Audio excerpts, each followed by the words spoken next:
This is The Devil of Equestria, written by Fen-wukong and read by Fen-wukong. Epilogue: The Crash. The alarm blares with bright red light before fading away after illuminating the cells.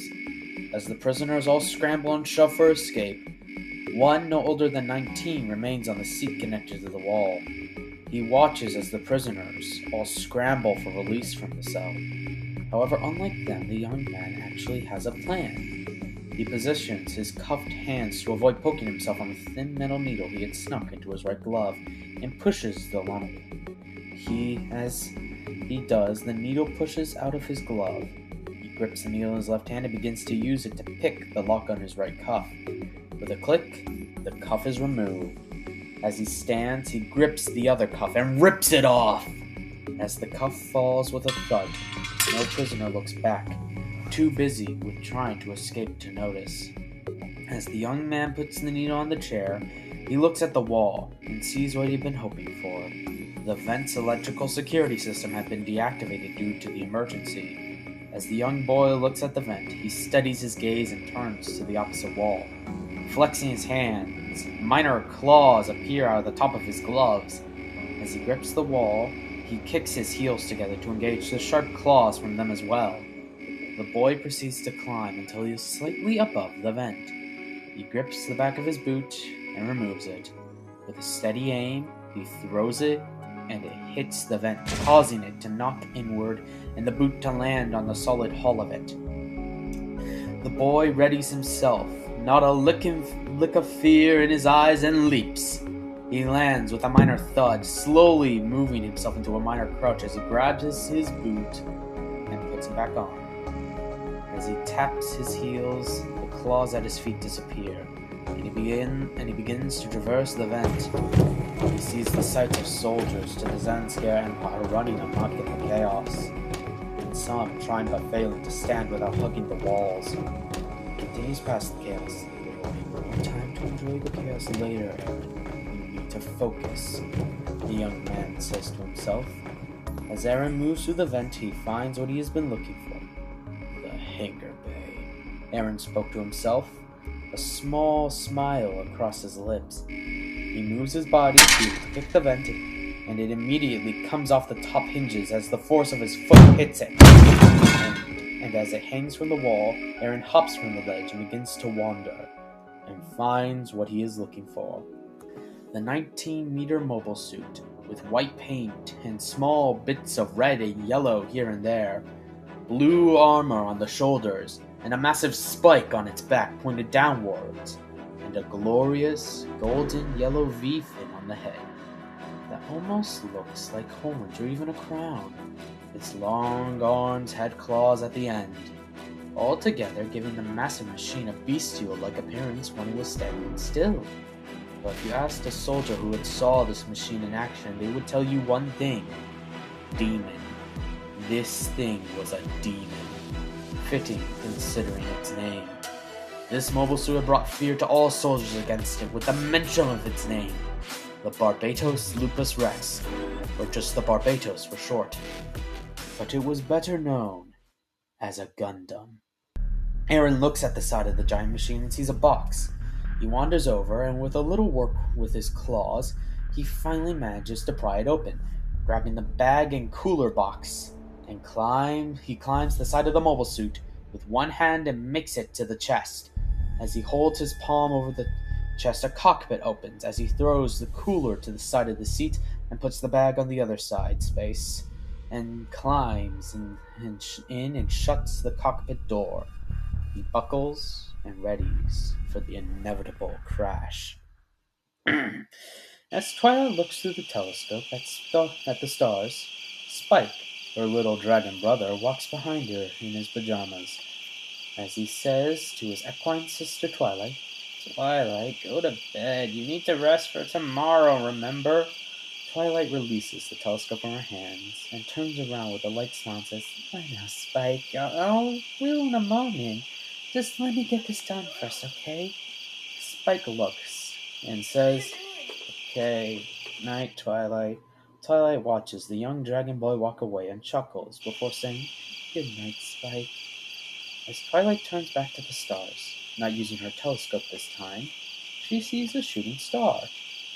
She wonders to herself, Mom always said that you can make wishes on shooting stars. As she looks a bit skeptical, she ponders to herself, what would I wish for anyway? As she thinks, she remembers her brother's shining armor's wedding, and sets her mind and a small bit of her heart to make a wish. Holding her hands, she closes her eyes and looks up and says, I wish for someone to love me the way Cadence loves my brother. As she turns, her hands unclasped and eyes open, she heads to bed. At the Carousel Boutique, Rarity looks at the design paper, lightly tapping her finger on the table, and thinks to herself, I've made dresses for so many ponies, but there's so much a dress could do for a pony like Treble Hooves. Treble Hooves was Octavia's cousin, who had visited the town of Ponyville a while back. Rarity and Octavia saw he was not feeling all too chipper and tried to make a suit for the stallion. But he had not smiled once until Pinkie Pie threw a piano party for him to rekindle his confidence after a particularly bad show that he hadn't even told anyone in his family, not even Octavia, about. Rarity was happy for him, yes, but she had got to thinking. Yes, she was an outfit designer for sure, but not everyone can be made comfortable with a simple suit change. If her designs couldn't make ponies feel comfortable enough to tell to have clients tell their family members their feelings without the fear of being judged by said loved ones, then what good were her designs for when it came to emotional matters that no pony but the victim could understand? She turns to her window and sees a shooting star, far brighter than any she had seen before, but she had not really seen many. Rarity pondered and decided to make a wish. Clasping her hands, she says, I wish to be able to make ponies, or even any other species, comfortable enough to share their feelings with their loved ones. As Applejack sits in her bed looking at the photo of her friends, she singles in on Rarity and sighed. Damn it, AJ, you are the element of honesty. How hard is it to tell the mare you like how you feel? She looks out her window and sees a bright shooting star. She thinks for a second and says, why the hell not? Not like it's gonna work anyways. AJ sits on her bed and holding her hand says, I wish to be able to gain the confidence to confess to Red. Pinkie Pie looks through the scrapbook in her hands and adds the picture of Troublehooves at his party to the page and thinks, now that I think about it, there are ponies like Troublehooves who could use a smile. As she puts the book on the nightstand behind her bed, she looks up to the roof and thinks, I really want to give every species a party to make all of them smile. Even those creepy changelings could use one. As she looks out the window, she spies a shooting star, or a comet as Maud would call it. But even Maud admitted once that she would try making wishes on them from time to time. So Pinkie, with hope in her eyes, clasped her hands and whispered, I want every pony, any creature, big and small, to smile. Rainbow sat at her head, and for once thought about something other than something awesome, like a new trick for a change. What she was thinking about couldn't be described as awesome to her. She was pondering about Treble Hooves, how he was so sad that her performing her signature sonic rain boom didn't even help, and the fact that Scootaloo confided in her about her fear that she would never fly recently. There are so many lonely ponies out there, as the tomboyish Pegasus thought. She looked out her window, and at what seemed to be a falling star, and grappled with herself to do something. No, it's stupid and a little fool's tale. But it couldn't hurt to try, right? As she grasps her hand, she says, I wish to make a pony suffering like Scoot and Treble not feel alone anymore.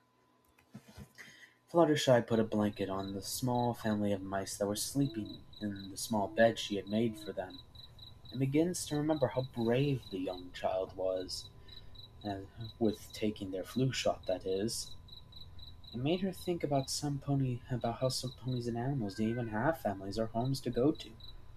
I just wish I could be able to give every pony a home to go to, and a nice meal to stay warm, she whispers to herself as she walks to her room upstairs. And as she looks out the window, she sees a brilliant shooting star. She had always believed the tales of these granting wishes, and thought maybe this would be the day she could be brave enough to try it. Clasping her hands together, she whispers, "I wish to give every pony a place to call home." As the ship shakes and rumbles, Aaron hangs on to the seat of Barbatos and feels the mobile suit topple over as he hits his head on the roof. Ah! He is knocked out as the ship crashes in the forest outside of Maine. His blood slowly falls from his forehead. A strange set of arm-like claws appear from the cockpit's roof adjacent glove box. As a round, almost eye-like device where the green light looks at the young man with black hair, his small bits of red at the end of his hair faintly lighting up from the illumination. The two claws hold Aaron up onto the seat and pull a bandage out of the compartment behind Aaron, and begins to wrap his head in said bandage as a group of scientist ponies with guards begin to approach the ship.